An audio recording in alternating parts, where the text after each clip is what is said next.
जय हिंद दोस्तों, यूपीएससी हिंदी में आप सभी का बहुत बहुत स्वागत है। और जैसा कि हम लोग का जो प्री क्रैश कोर्स का प्री टाइम बैच चल रहा था, उसमें अब हम लोग शुरू करेंगे भूगोल का सेक्शन। ठीक है, अब भूगोल का सेक्शन में देखिए, मैंने कुछ कुछ चीजें, जो पहला वीडियो है यहाँ पर, जनरली हम लोग क्या कर रहे हैं, जब भी हिस्ट्री पढ़ रहे हैं या ज्योग्राफी पढ़ रहे हैं या कोई भी नया सेक्शन हम लोग स्टार्ट कर रहे हैं, तो हम लोग पहले उसकी एक स्ट्रेटेजी डिस्कशन कर ले रहे हैं कि देखो हम कैसे पढ़ना है। ठीक है, क्योंकि क्या पढ़ना है, मैं बार बार कहता हूँ कि हमारे पास बहुत सारे सोर्स है। आपके पास घटना चक्र है, आपके पास एनसीईआरटी है, आपके पास महेश वर्णमाल है, आपके पास सविंदर सिंह है। तो आपके पास बहुत सारे सोर्स है। क्या क्या पढ़ने में आप कहीं भी जाएंगे, गूगल सर्च करेंगे तो 2000 किताबों का नाम बता देगा कि भैया ये सब पढ़ लो, भूगोल में नंबर आ जाएंगे। ठीक है, हम लोग का टारगेट बेसिकली है कि क्या में हमें कैसे पढ़ना है, कैसे हम कम से कम पढ़ें, कैसे हम पढ़ें केवल 30 और फायदा उठाएं 70 का। ठीक है, तो कैसे हम ऐसे काम करें, है ना।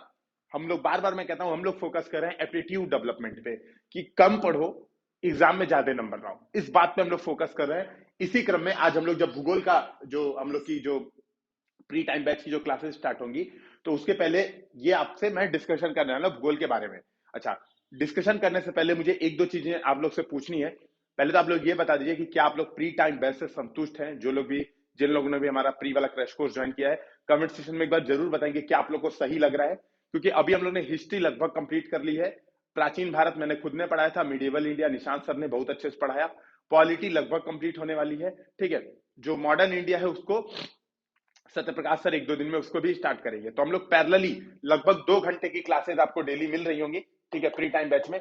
और मुझे लगता है 15 अप्रैल तक हम लोग एग्जैक्टली अपने समय सीमा के अंदर हम लोग कोर्स कंप्लीट कर लेंगे प्री टाइम बैच का। अब देखिए, फायदा क्या है कि आप 15 अप्रैल तक अगर कोर्स कंप्लीट कर लेते हो तो आपके पास 15 मई, 15 जून, ठीक है, यूपीएससी को लेके, मान लो यूपीएससी 5 जून का, तो 10 दिन कम, 1 महीना 20 दिन आपको फिर से टाइम मिलता है यूपीएससी के लिए। और यूपी पीसीएस के लिए 1 महीना 27 दिन आपको टाइम मिलता है। 1 महीना 27 दिन में आप आराम से बढ़िया शानदार रिवीजन कर सकते हो। ठीक है, तो बहुत ही शानदार रिवीजन आप लोग ये प्री टाइम बैच के माध्यम से कर सकते हो। एक बार आपने वीडियो सुन ली, टेस्ट सीरीज सॉल्व कर ली, आपका काम बन गया। तो हम लोग पहले देखेंगे कि सिलेबस क्या है भूगोल का। देखो, कोई भी चीज पढ़ने से पहले हमें यह पता चल जाए कि भूगोल का सिलेबस क्या है। ठीक है, तो अगर आप प्री का सिलेबस देखेंगे, यूपी पीसीएस का, ठीक है, मैं दोनों चीजें साथ साथ में कर रहा हूं। यूपीएससी के सिलेबस में कुछ नहीं दिया है। यूपीएससी के सिलेबस प्री वाले में केवल बोला है भूगोल आएगा। तो भाई जो मन करे वो पढ़ लो, भूगोल आएगा। अच्छा, तो यूपीएससी के बारे में जानने का हमारे पास क्या तरीका है, बेस्ट तरीका है प्रीवियस ईयर क्वेश्चन। कि हम प्रीवियस ईयर क्वेश्चन देखेंगे, उसी आधार पे समझ लेंगे अच्छा ऐसे ऐसे क्वेश्चन आते होंगे यूपीएससी में, तो इस बार हम जाएंगे तो ये चीजें पढ़ के जाएंगे। तो यूपीएससी में तो सीधे बात बोल दिया, भैया भूगोल पढ़ लो और कुछ नहीं, उन सबको और कुछ नहीं मतलब है, भूगोल में जो मन करेगा वो दे देंगे। यहाँ पे यूपी पीसीएस वाले थोड़ा सा अच्छे निकले, थोड़ा आगे गए। इन्होंने सिलेबस यहां पर दिया हुआ है, तो बोला है भारत एवं विश्व का भौतिक, सामाजिक एवं आर्थिक भूगोल। ठीक है, तो इन्होंने ये बात कह दी कि भारत एवं विश्व का मतलब, यूपीएससी वालों ने जो बात छुपा दी थी, सीधे कहा था भैया जो मन करे वो पढ़ लो। इन्होंने वही बात को थोड़ा बड़ा चढ़ा के कहा कि हम थोड़े अच्छे हैं यूपीएससी वालों से, है ना, हम यूपीएससी जितना टफ थोड़ी ना। तो इन्होंने थोड़ा एक लाइन बताया, भौतिक, सामाजिक और आर्थिक भूगोल, है ना। और क्या लिखा, विश्व भूगोल में केवल सामान्य जानकारी की परख होगी। ठीक है, भारत का भूगोल के अंतर्गत भौतिक, सामाजिक और आर्थिक भूगोल संबंधित प्रश्न होंगे। तो मतलब ये क्या कह रहे हैं, ये कह रहे हैं कि भैया भारत एवं विश्व का भौतिक, सामाजिक एवं आर्थिक भूगोल है, ये आपका सिलेबस है।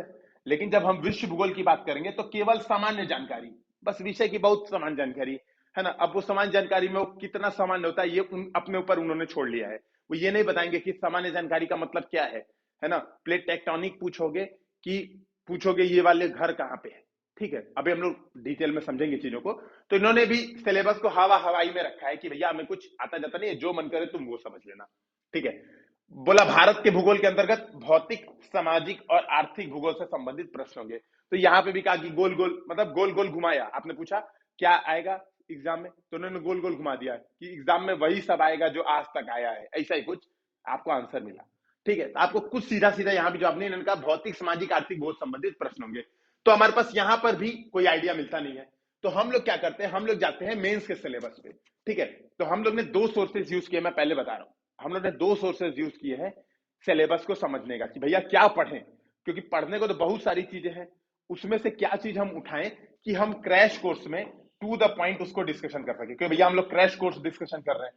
ठीक है, हम लोग ये तो समझिए ना, हम लोग कुछ फाउंडेशन तो कर नहीं रहे कि पूरा 3 साल में आपको सिलेबस कंप्लीट कराएंगे, दिल्ली में रहना पड़ेगा और 6-6 घंटे की रोज क्लासेस चलाएंगे, ये वाला काम तो कर नहीं रहे। हमारे पास मैक्सिमम है 2 घंटा डेली और हमें सिलेबस कंप्लीट करना है 15 अप्रैल तक कंप्लीट।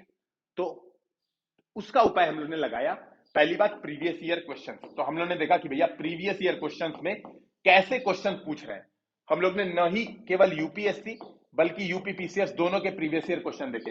अच्छा, जो लोग क्रैश कोर्स ज्वाइन किए होंगे उनके बाद पता भी होगी कि हम लोग जनरली क्या कर रहे हैं, जब टॉपिक खत्म हो जा रहा है उसके बाद प्रीवियस ईयर क्वेश्चन सॉल्व करा रहे हैं, कुछ सिलेक्टिव क्वेश्चन आपको ये समझाने के लिए कि देखो इस तरह से क्वेश्चन सॉल्व करना है। तो हम लोग कोई भी चैप्टर स्टार्ट करने से पहले हम लोग डिस्कस कर रहे हैं कि ये चैप्टर में क्या पढ़ना है, पहले हम लोग ये बात देख रहे हैं। दूसरी चीज, हम लोग जब टॉपिक खत्म हो जा रहा है पढ़ने के दौरान हम इस बात का ध्यान में रख ही रहे हैं कि कैसे कैसे पढ़ना है, क्या क्या पढ़ना है, क्या क्या इंपॉर्टेंट है, इस बात का ध्यान रखना है। खत्म होने के बाद हम लोग क्या कर रहे हैं, क्विज के टाइप में शॉर्ट रिवीजन भी कर ले रहे हैं।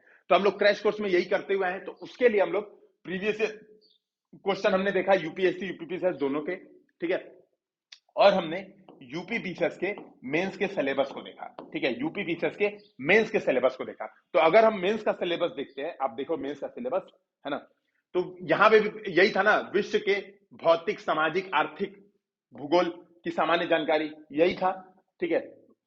प्री वाले सिलेबस में तो केवल ये लिखा था। मेंस वाले सिलेबस में आप देखोगे भौतिक भूगोल की मुख्य विशेषता यहाँ पर बताया हुआ है। यहाँ पर बताया विश्व के प्रमुख प्राकृतिक संसाधनों का वितरण, ठीक है। तो ये क्या हो गया बेसिकली, आर्थिक भूगोल, यही तो हो गया संसाधन, आर्थिक भूगोल हो गया, ठीक है। तो संसाधनों का वितरण, प्राथमिक द्वितीयक तृतीयक क्षेत्र के उद्योगों को स्थापित करने के लिए जिम्मेदार कारक, तो ये क्या हो गया बेसिकली आर्थिक भूगोल हो गया, ठीक है। भूकंप सुनामी ज्वालामुखी, ये है आपके सामने भूकंप सुनामी ज्वालामुखी चक्रवात, ये क्या है बेसिकली, ये आपका हो गया आपका भौतिक भूगोल, यही तो हो गया भौतिक भूगोल, है ना। भूभौतिकी घटनाएं, वनस्पति प्राणी जात में परिवर्तन, फिर है समुद्री संसाधन और उनकी क्षमता, तो ये हम क्या आ गए, भारत के भूगोल पे आ गए, ठीक है, भारत के भूगोल पे आ गए। तो बेसिकली मैं देखो प्री के सिलेबस से मेंस का सिलेबस लिंक कर रहा हूं, और आप लोग कहते हो सर प्री और मेंस की पढ़ाई अलग अलग करेंगे, बस अभी अंतर क्या है बस हम वही समझेंगे। प्री और मेंस के बस तरीके में दोस्तों अंतर है, पढ़ाई में कुछ अंतर नहीं है। बस हमारा एप्टीट्यूड प्री में अलग एप्टीट्यूड की डिमांड रखता है, मेंस में अलग एप्टीट्यूड की डिमांड रखता है। और आप देखिए यहाँ पर वही चीज है, मानव प्रवास, विश्व की शरणार्थी समस्या, ये क्या आ गया, सामाजिक भूगोल आ गया, ठीक है, शरणार्थी समस्या सामाजिक भूगोल आ गया। सीमा और सीमांत, शहरीकरण, ये क्या आ गया, स्मार्ट सिटी स्मार्ट गांव, क्या आ गया, सामाजिक भूगोल आ गया। जनसंख्या और बस्तियां, ठीक है, सामाजिक भूगोल आ गया। तो ये देखोगे है ना। फिर है उत्तर प्रदेश का विशिष्ट ज्ञान, उत्तर प्रदेश का विशिष्ट ज्ञान, मानव प्राकृतिक संसाधन, तो सीधी बात है यूपीपीसीएस के सिलेबस को अगर आप देखेंगे तो वहां पे भी क्लियर का है कि उत्तर प्रदेश का विशिष्ट ज्ञान होना चाहिए। यूपीएससी वाले में ना सिलेबस समझाया है ना कुछ बात कही है, उस वाले में भी हम लोग मेंस के सिलेबस से ही इसी प्रकार से अंदाजा लगाते हैं कि हमें क्या क्या पढ़ना है।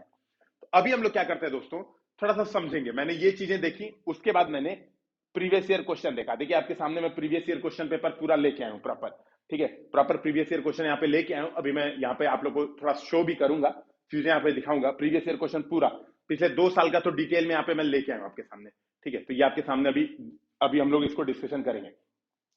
इसको डिस्कशन करने से पहले हम लोग ये देख लेते हैं कि हम ये जो प्रीवियस ईयर क्वेश्चन है इसके एनालिसिस से क्या क्या पता चला, ठीक है। तो इसके एनालिसिस से ये पता चला कि देखिए मेंस में क्या होता है, मेंस में कॉन्सेप्ट पूछता है, थ्योरी पूछता है मेंस में, ठीक है। मेंस में क्वेश्चन पूछेगा कि चक्रवात क्या है, उष्णकटिबंधीय चक्रवात और शीतोष्ण कटिबंधीय चक्रवात, यानी ट्रॉपिकल साइक्लोन एवं एक्स्ट्रा ट्रॉपिकल या फिर सब ट्रॉपिकल साइक्लोन में क्या डिफरेंस है। मेंस में ये क्वेश्चन पूछता है, आपको लिखना होता है, डायग्राम बनाने होते हैं, ये सब करना होता है। यहां पर प्री में मेनली क्वेश्चन आता है अवस्थिति से। तो अगर यहां पे साइक्लोन पूछना होगा ना, तो वहां पे साइक्लोन में क्या पूछ रहा है, पूछ रहा है ये वाला साइक्लोन हाल में ही आया था, कहां पे आया था ये बताओ, ठीक है। बोले विली विलीज, विली विलीज उष्णकटिबंधीय चक्रवात, कहां पे इसका नाम विली विलीज होता है, बोलेगा कहां पे इसका नाम टाइफून होता है, ठीक है। तो आप समझिए, तो मेंस में जो प्री में क्वेश्चन आ रहा है वो क्वेश्चन आ रहा है अवस्थिति से रिलेटेड, और अवस्थिति में भी बहुत सारे क्वेश्चंस बन रहे हैं। जैसे यूपीपीसीएस यूपीएससी दोनों की मैं बात करूं तो पहली बात तो कुछ जनजातियों की अवस्थिति से प्रश्न बन रहे हैं, ठीक है। नाम दे देगा कि मिकी रेगमा, ये जनजाति कहां पर है, शॉम्पेन, टोडा, यूपीएससी में क्वेश्चन पूछा कि टोडा जनजाति कहां पर है। आपका कुछ जनजातियां जो अरुणाचल प्रदेश की हैं, ठीक है, अभी मैं नाम थोड़ा सा स्किप कर रहा हूं। तो जो अरुणाचल प्रदेश की कुछ जनजातियां आपतानी, है ना, उनके बारे में यूपीएससी क्वेश्चन पूछ रही है। तो जनजातियों इत्यादि के लोकेशन बेस्ड यह क्वेश्चन बन रहा है, ठीक है, लोकेशन बेस्ड क्वेश्चन बन रहा है। फिर दूसरा है नेशनल पार्क, ठीक है, नेशनल पार्क यूपी पीसीएस में मेनली लोकेशन ही पूछ रहा है कि ये वाला नेशनल पार्क कहाँ है, या मैच दो कॉलम बता दो। यूपीएससी में थोड़ा और घुस के पूछ दे रहा है कि एक नेशनल पार्क है, जैसे मान लो राजस्थान का कोई XYZ नेशनल पार्क है ना, उसकी विशेषताएं, या मान लो जैसलमेर नेशनल पार्क है, उसकी विशेषताओं के बारे में कुछ क्वेश्चन पूछ रहा है, ठीक है। अब यहाँ पे हम लोग समझेंगे थोड़ा सा, देखिए मैं पहले मैं लोकेशन पे डिस्कशन कर देता हूं, फिर मैं बताऊंगा यूपीएससी और यूपी पीसीएस के ट्रेंड में क्या अंतर है, ठीक है। दोनों में थोड़ा सा एक बेसिक अंतर है, क्या अंतर है, मैं ये पहले क्वेश्चंस कुछ डिस्कशन करके क्या हमें पढ़ना है वो डिस्कशन करके हम ये चीज पे आएंगे। तो आप देखोगे ना, तो बेसिकली क्वेश्चन ऐसा पूछ रहा है, भौतिक भौतिक भूगोल में क्या पूछ रहा है, यहाँ पे लोकेशन पूछ रहा है, ये वाला दर्रा कहाँ पे, मैं जो कॉलम बताओ, ये वाला जैसे अभी यूपीएससी में पूछा लद्दाख, है ना, लद्दाख के बारे में, आपका जो गलवान वैली है उसके बारे में क्वेश्चन पूछा कि उसके उत्तर है कि दक्षिण है, जाम्बेजी नदी किस डायरेक्शन में बहती है, हिंद महासागर में गिरती है कि अटलांटिक में गिरती है। तो यूपीएससी में ऐसा क्वेश्चन भौतिक से, ये भी लोकेशन बेस्ड क्वेश्चन यूपीएससी में भी पूछ रहे हैं। नदियों से रिलेटेड, ये वाली नदी ऊपर है नीचे है, नॉर्थ साउथ अरेंजमेंट, अवस्थिति से रिलेटेड क्वेश्चन बन रहे हैं।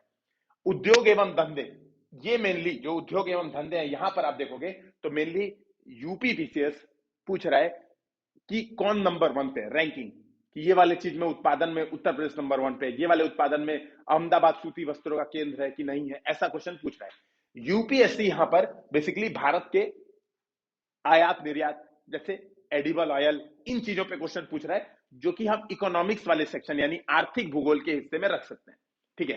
फिर अवस्थिति में यही तालाब उलाब की, ये वाला तालाब भोज तालाब बना कहां पे है, कुछ किंग्स बाती कंग्स बाती जो न्यूज में रही वो कहां पर है। तो आप देखोगे बेसिकली ऐसे अवस्थिति वाले क्वेश्चन पूछ रहा है प्री में, ये आपको फैक्ट बेसिकली इसके याद करने पड़ेंगे, ठीक है। तो अवस्थिति वाले क्वेश्चन के आपको फैक्ट याद रखने पड़ेंगे कि कहां पर है, जैसे कुछ प्रमुख दर्रे, जैसे नीति, है ना, माणा पास ये कहां पर है, पाल घाट, भोर घाट, पलक्कड़ गैप, ये सब कहां पर है, थाल घाट, है ना। ऐसे क्वेश्चन अवस्थिति से रिलेटेड फैक्ट क्वेश्चन यहां पर पूछे जाते हैं यूपीएससी यूपीपीसीएस प्री में, ठीक है।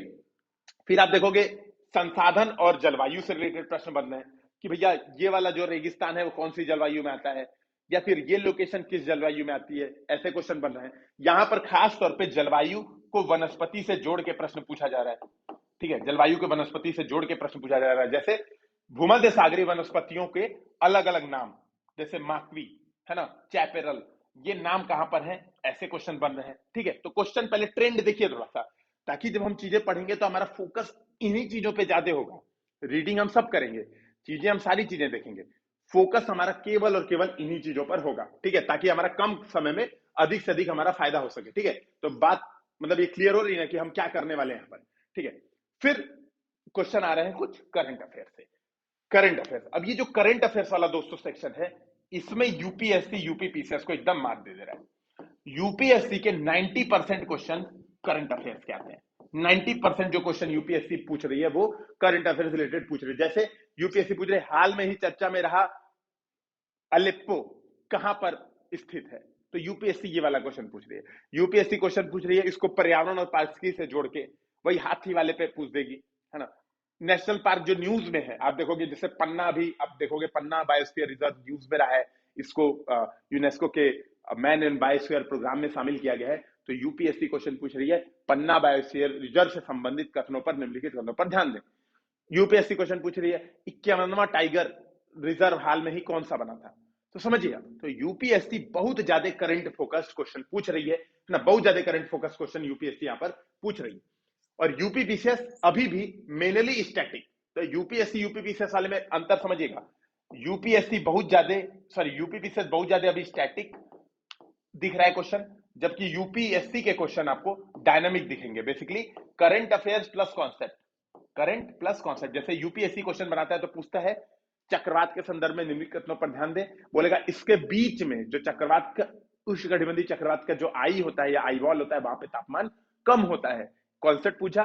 फिर पूछेगा हाल में ही अम्फान चक्रवात ने भारत के इस रेंज को, मतलब क्या कहते हैं, इस एरिया को प्रभावित किया था। तो दो स्टेटमेंट ऐसा यूपीएससी देता है, ठीक है। यूपीएससी क्वेश्चन पूछेगा आपसे कि लानीना के संदर्भ, सॉरी अल नीनो के संदर्भ में निम्नलिखित कथनों पर ध्यान दें। ये क्या है अल नीनो, कॉन्सेप्ट पूछ देगा कि ये जो है आपका ईस्टर्न और वेस्टर्न हिंद महासागर के बीच में तापीय अंतर के कारण उत्पन्न होता है, ऐसा कुछ कॉन्सेप्ट पूछ रहा है यूपीएससी।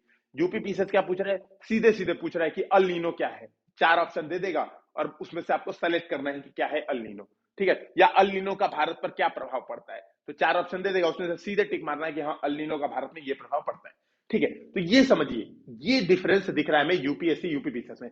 बाकी कंटेंट वाइज कोई अंतर नहीं है, सेम कंटेंट है ना, कोई अंतर नहीं है कंटेंट में, केवल बस पूछने के तरीके में बहुत जमीन आसमान का अंतर है।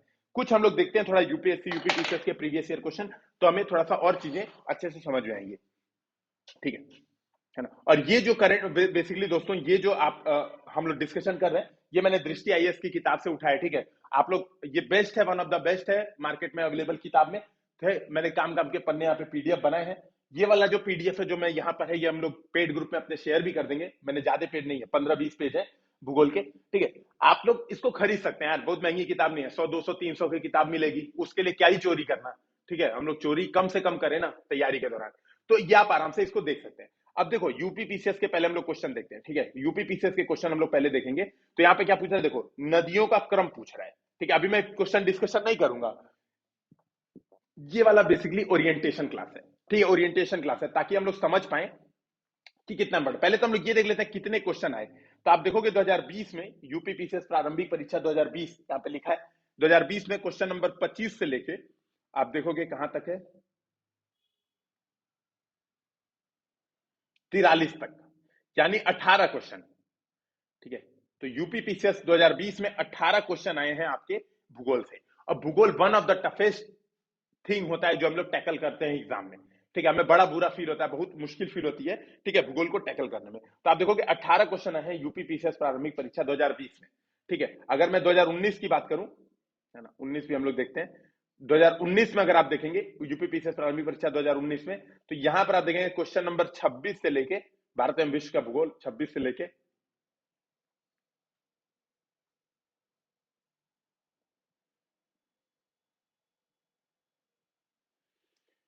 यहाँ पे और ज्यादा है, 47 तक, यानी 22 क्वेश्चन, ठीक है। आप देखोगे यहाँ पर कितने क्वेश्चन आए, 22 क्वेश्चन।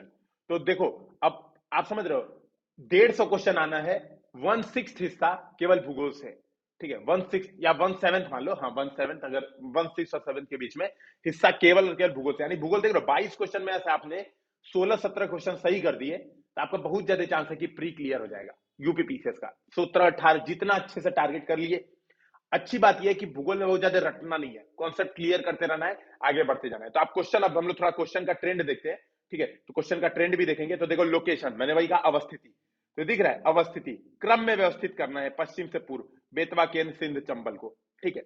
देखो क्वेश्चन क्या है, कौन सी नदी हिमालयन पार है, अवस्थिति, हिमालयन पार, कौन सी ट्रांस हिमालयन रिवर है, ठीक है।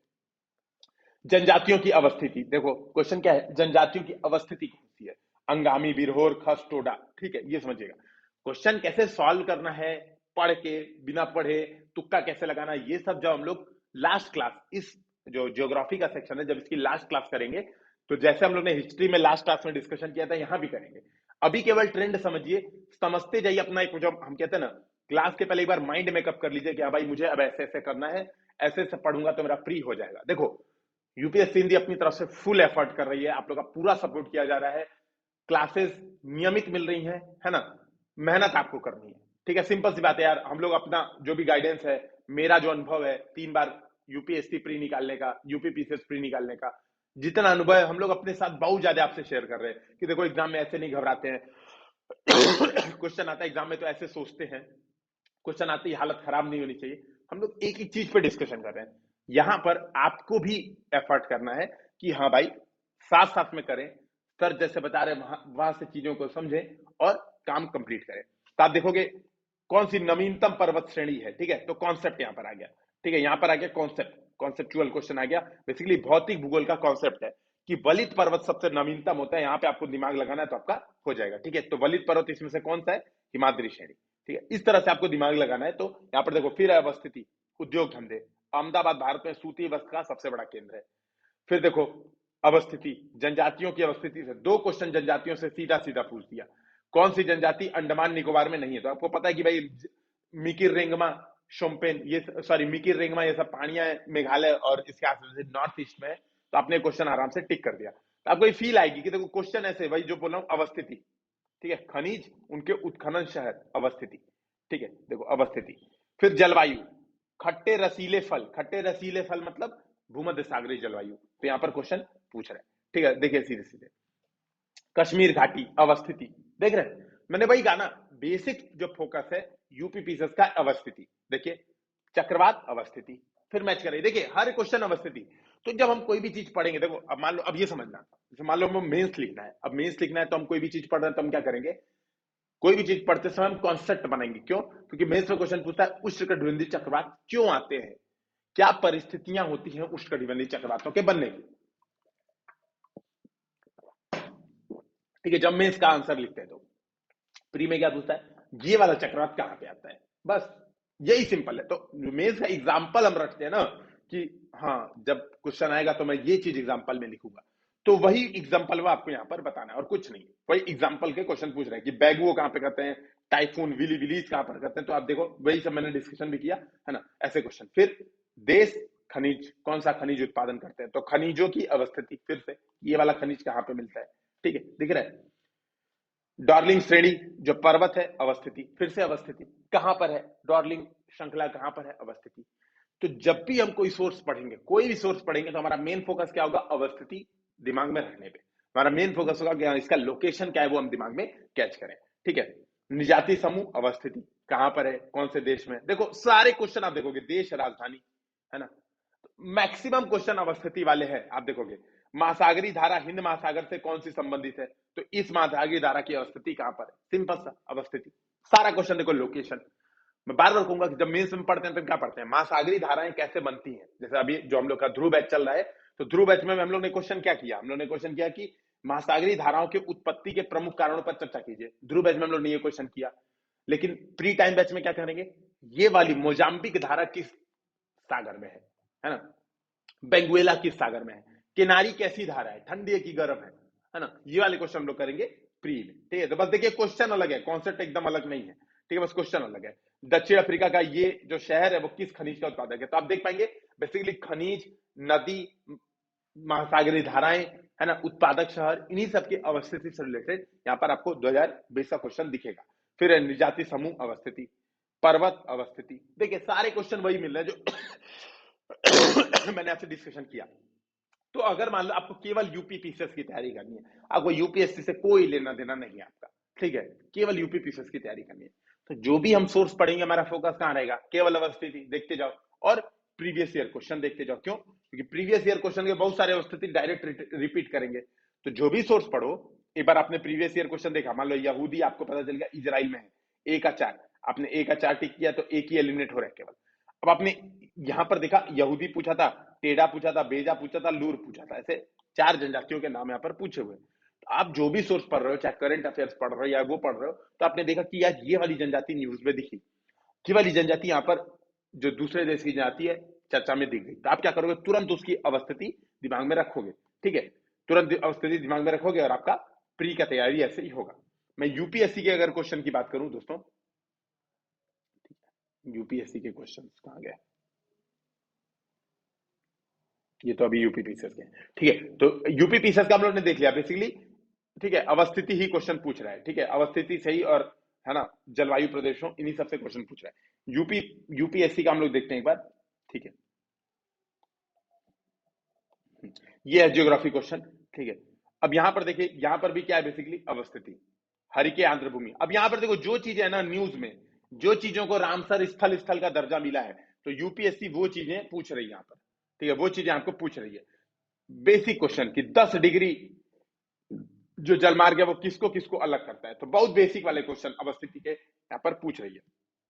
ठीक है, भू आकृतिक जो भूगार्भिक संरचना है, तो बैरन द्वीप कहां पर है ना, जो लेटेस्ट न्यूज में रहा था कि भाई बैरन द्वीप का जो ज्वालामुखी है वो थोड़ा सा फटा था, थोड़ा सा वहां से एरप्शन हो रहा था, तो यूपीएससी ने 2018 में क्वेश्चन ही बना दिया कि बताओ भैया कब, है ना, 1991 में उबार हुआ था। तो आपने ये जो एलिमिनेट किया, करंट न्यूज बेसिकली आपने पढ़ी कि नहीं 2017-16 में ये दिखा था, इसमें से लावा इत्यादि निकल रहा था, तो ये आपने एलिमिनेट किया, तुरंत आपका आंसर आ गया। तो बहुत मतलब इजीली है, समझ रहे हैं, बहुत इजी यहाँ पर। देखिए अवस्थिति, हिमालय कितने राज्यों में फैला हुआ है, पश्चिम घाट कितने राज्यों में फैला हुआ है, पुलिकट झील कितने राज्यों में फैला हुई है, तो आप देखो कि बेसिक क्वेश्चन यहाँ पर यूपीएससी क्वेश्चन पूछ रही है, ठीक है। और यूपीएससी यूपीपीसीएस वाले में क्या अंतर है क्वेश्चन में, तो ये बात जो हम लोगों ने समझा कि यार करंट है, पहली बात तो करंट पूछ रही है यूपीएससी, दूसरी बार कॉन्सेप्ट है, ठीक है, कॉन्सेप्ट है। जबकि यूपीपीसीएस के क्वेश्चन में हमें रटना था, सीधे अवस्थिति रटो काम हो गया।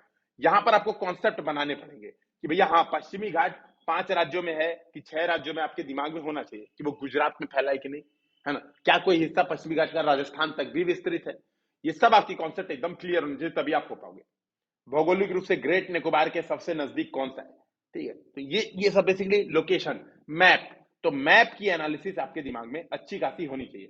और इसीलिए हम लोग क्रैश कोर्स से अलग 2 से 3 घंटे का वीडियो मैपिंग पे करने का प्रयास करेंगे, जो कि क्रैश कोर्स में शामिल नहीं है, अलग से हम लोग करने का प्रयास करेंगे, ठीक है, ताकि जो मैप से रिलेटेड जितने साल भर में चर्चा में रहे स्थल हैं, हम लोग एक बार मैप में वहां पे कर लेंगे, ये ओपन रहेगा, ठीक है। और है ना, ये चीज आपको दिख रही होगी, देखो कार्डेमम पहाड़ियां लोकेशन कहां पर है, लोकेशन, ठीक है। तो आप ये देखोगे बेसिकली ना, ये जो यूपीएससी के क्वेश्चन है वो कॉन्सेप्ट यहाँ पर ऐड हो जा रहा है, ठीक है, यूपीएससी के क्वेश्चन में कॉन्सेप्ट ऐड हो रहा है। तो हम लोग अब जब पढ़ाई करेंगे, चूंकि हम लोग दोनों लोगों को साथ साथ में चला रहे हैं, ठीक है, दोनों लोगों को साथ में चला रहे हैं, तो हमारा फोकस क्या होगा, कॉन्सेप्ट एक बार समझते चलेंगे, लोकेशन देखते रहेंगे, ठीक है। तो कॉन्सेप्ट जहां पे कॉन्सेप्ट समझना होगा समझते चलेंगे, लोकेशन देखते रहेंगे। इस चीज के लिए जो सोर्स मटेरियल है दोस्तों, वो हम लोग ने घटना चक्र डिसाइड किया है। तो मैंने आपसे पहले कहा था कि घटना चक्र आप चाहें तो ये जो चित्रात्मक प्रस्तुति है इसको ले सकते हैं, क्योंकि देखो सीधे सीधे लोकेशन यहाँ पर बताया हुआ बहुत अच्छे से, मतलब इन्होंने टू द पॉइंट लोकेशन यहाँ पर बताया हुआ है कि जो हमें याद करना है, जो हमें समझना है, कैसे क्वेश्चन बन सकते हैं, कि इसमें नॉर्थ से साउथ, ईस्ट से वेस्ट क्वेश्चन कैसे बन सकता है, तो यूपीएससी के क्वेश्चन कैसे बन सकते हैं, यूपीपीसीएस के कैसे क्वेश्चन बन सकते हैं। तो हम लोग सारा इस घटना चक्र को फोकस रखते हुए करेंगे। केवल घटना चक्र रीडिंग नहीं करते हम लोग, आप लोग ने देखा ही होगा, हिस्ट्री के बहुत सारे वीडियो ओपन भी हैं, ठीक है। तो हम लोग ये काम यहाँ पर करने वाले हैं, तो घटना चक्र हम लोग बेसिक मटेरियल फॉलो करने वाले हैं, इस माध्यम से हम लोग करेंगे, ठीक है। अब देखो, मैं अगर इन सभी के बाद में आपको एक सोर्स बताऊं कि आप लोग क्या कर सकते हैं, ठीक है, ज्योग्राफी के लिए आपको क्या करना चाहिए, ठीक है, तो ये हम लोग डिस्कशन कर लिया कि कैसे क्वेश्चन आते हैं, है ना। अब हम लोग बात कर लें अगर सोर्सेस की, कि अभी, अब देखो मैं सोर्सेस में ये बात कर रहा हूं अभी वाले सोर्सेस की, कि अभी आपके पास 2 से 3 महीने रह गए हैं, ठीक है, अपनी आपको एकदम धार देने में, ठीक है, मार्च अप्रैल मई 3 महीने एग्जैक्ट आपके पास रह गया है, फरवरी मान लो खत्म, ठीक है। आप देखो इन 3 महीनों में आपको कौन से सोर्सेस पढ़ने चाहिए, अगर मैं उसकी बात करूं तो आप प्रीवियस ईयर क्वेश्चन, ये सबसे इंपॉर्टेंट है प्रीवियस ईयर क्वेश्चन, मतलब कुछ करो मत करो इसको रट के जाओ, एकदम रटा होना चाहिए, चाहे वो यूपीएससी का हो या यूपीपीसीएस का हो, मॉडल आंसर के साथ। बेटर होगा आप दृष्टि आईएएस की किताब ले लीजिए, ठीक है, प्रीवियस ईयर क्वेश्चन के आप दृष्टि किताब ले लेंगे, ज्यादा बेटर है, मार्केट में अवेलेबल सबसे अच्छी किताब। दूसरा, प्री टाइम बैच आप लोग दोस्तों ज्वाइन कर सकते हैं, ठीक है। प्री टाइम बैच में हम लोग क्रैश कोर्स में काम चला रहे हैं, बिल्कुल टू द पॉइंट, और जैसा आपने देखा ही होगा कुछ वीडियोस ओपन भी है, वहां भी आप देख सकते हो। इसका नया बैच दोस्तों 15 फरवरी से स्टार्ट है, प्री टाइम बैच का, ठीक है। तो आप लोग देरी मत कीजिए, जिन लोग को ज्वाइन करना अभी कर लीजिए, ताकि एक बार अभी हिम्मत दिखानी पड़ेगी। देखो अभी 2 घंटे की डेली क्लासेस करनी पड़ेगी, लेकिन 2 महीने में कोर्स कंप्लीट हो जाएगा, अप्रैल तक, 15 अप्रैल तक आपका कोर्स कंप्लीट हो जाएगा। 15 अप्रैल तक आपने कंप्लीट कर लिया, 1 महीने रिवाइज कर लिया, आपका काम खत्म। तो प्री टाइम बैच का सबसे बड़ा यही फायदा है कि आपका course with in time limit में खत्म हो जाता है। इसकी फीस केवल और केवल 1500 रुपए ही है ना। और अगर आप दोनों ज्वाइन करते हैं, यूपीएससी यूपीपीसीएस दोनों एक साथ ज्वाइन करते हैं, तो 2000 रुपए इसकी फीस है, ठीक है। और सारी इसके डिस्कशन ऑलरेडी आपको अवेलेबल है कि हम लोग करंट अफेयर्स के लिए क्या इसमें पढ़ने वाले हैं, बेसिक सोर्सेस क्या पढ़ने वाले हैं, सारी चीजें हम लोग ने ऑलरेडी इस पर डिस्कशन कर रखी है। किसी भी क्वेरी के लिए आप लोग 8840751912 ये मोबाइल नंबर है, इस पे व्हाट्सएप या टेलीग्राम कर दीजिएगा, ठीक है। तो कोई भी आपकी क्वेरी है तो यहाँ पे दूर हो जाएगी, व्हाट्सएप या टेलीग्राम, कॉल बाद में कीजिएगा अगर आपको व्हाट्सएप और टेलीग्राम के थ्रू आंसर आधे घंटे में नहीं मिल रहा है तब, ठीक। तो आप प्री टाइम बैच ज्वाइन कर सकते हो, नहीं करना है अगर तो भी कोई समस्या नहीं है। करंट अफेयर्स प्लस मैप्स ये दोनों आपको जरूर करना है। तो करंट में जो भी लोकेशन, जो भी नहीं, जैसा भी टोंगा ज्वालामुखी फटा, तो टोंगा ज्वालामुखी कहां पर है ना, प्री टाइम बैच में तो हम लोग करवा ही देंगे। लेकिन जो लोग मान लो नहीं भी कर रहे हैं तो आप क्या करोगे, करंट अफेयर्स में टोंगा ज्वालामुखी न्यूज में रहा है, इससे रिलेटेड कुछ फैक्ट की ज्वालामुखी क्या होते हैं, कैसे बनते हैं, ये आपको दिमाग में होने चाहिए, ठीक है। तो करंट अफेयर्स और मैपिंग आपको कर लेनी है। मैपिंग का हम लोग प्रयास करेंगे यूपीएससी हिंदी की 1-2 वीडियो इसकी बनाई जाए 15 अप्रैल के बाद, ऑब्वियसली आता है 15 अप्रैल से पहले नहीं। और टेस्ट सीरीज, टेस्ट सीरीज बहुत इंपॉर्टेंट है, क्योंकि आप जितनी चीजें पढ़ते हो, आपके पास बहुत सारे मटेरियल होते हैं, 1000 चीजें होती है, ठीक है। आपका कंसोलिडेशन नहीं हो पाता है और एग्जाम में नंबर नहीं आता। एग्जाम में नंबर लाने के लिए एग्जाम का एप्टीट्यूड आना जरूरी है। पढ़ाई करते समय आपको ये फील आनी चाहिए कि आप एग्जाम दे रहे हो, एग्जाम की तैयारी कर रहे हो, एक कॉम्पिटिटिव एग्जाम की तैयारी कर रहे हो, ना कि बोर्ड एग्जाम की। ठीक है, तो बोर्ड एग्जाम और यूपीएससी के कॉम्पिटिटिव एग्जाम में बहुत अंतर है। इस बात को दिमाग में रखते हुए टेस्ट सीरीज बहुत इंपॉर्टेंट है। एटलीस्ट 2 पार्ट टेस्ट आप लोग जरूर दीजिए। 2 पार्ट टेस्ट भूगोल के बहुत जरूरी है। तो क्या क्या इंपॉर्टेंट है वापिस देख लीजिए। प्रीवियस ईयर क्वेश्चन जरूर करिए। प्री टाइम बैच जरूर, मैं तो यही कहूंगा जरूर कीजिए, बाकी आपकी इच्छा। करंट अफेयर्स और मैथ्स जरूर करना है, मतलब बहुत इंपॉर्टेंट है। और टेस्ट सीरीज से पता चलता है कि आपने कितना सीखा। तो 2 पार्ट टेस्ट एटलीस्ट दीजिए। ठीक है, यूपीएससी यूपीपीसीएस दोनों के लिए, है ना, 2 पार्ट टेस्ट जरूर दीजिए। दोस्तों यूपीएससी हिंदी की भी टेस्ट सीरीज जो चल रही है वो 9 फरवरी से स्टार्ट है। तो 9 फरवरी से ऑलरेडी स्टार्ट हो चुकी है, तो अभी बहुत लेट नहीं हुआ है, 3-4 दिन हुए, तो आप इसको ज्वाइन कर सकते हैं। यही मोबाइल नंबर है, व्हाट्सएप या टेलीग्राम के थ्रू आप कॉन्टेक्ट कर सकते हैं। लेकिन नहीं भी ज्वाइन करते हैं तो कोई भी टेस्ट सीरीज, ये आपके ऊपर है। टेस्ट सीरीज आप कोई भी करिए। ठीक है, प्री टाइम बैच आप चाहें तो यूपीएससी हिंदी के साथ करके हमारे साथ साथ काम कर सकते हैं, जैसा कि आप लोगों ने अभी वीडियो डिस्कशन में देखा होगा, क्योंकि हम लोग टू द पॉइंट अपनी बात कर रहे हैं। आप देखोगे तो प्राचीन भारत लगभग हम लोग ने 5 से 6 घंटे में कंप्लीट कर लिया, और सबको बहुत शानदार वो चीजें समझ में आई हैं। लोग काफी उत्साहित है, उम्मीद है कि काफी अच्छा रिजल्ट आएगा। ठीक है, तो ये हमारी तरफ से होता है जियोग्राफी के लिए, ये आपको करना है। ठीक है, जो पहला वीडियो जो होगा जियोग्राफी का, जो आप लोग को 15 फरवरी, क्योंकि अभी त्योहारों का महीना चल रहा है, ठीक है, तो 15 फरवरी से आपको ज्योग्राफी के वीडियो मिलने स्टार्ट हो जाएंगे। ठीक है, तो ये आप लोग, और 15 फरवरी से नया बैच भी स्टार्ट है, तो हम लोग मिलते हैं फिर 15 फरवरी को डिटेल डिस्कशन के साथ। एक एक कॉन्सेप्ट हम लोग यहाँ पे करेंगे, कोई भी चीज छूटेगी नहीं। जय हिंद, जय भारत।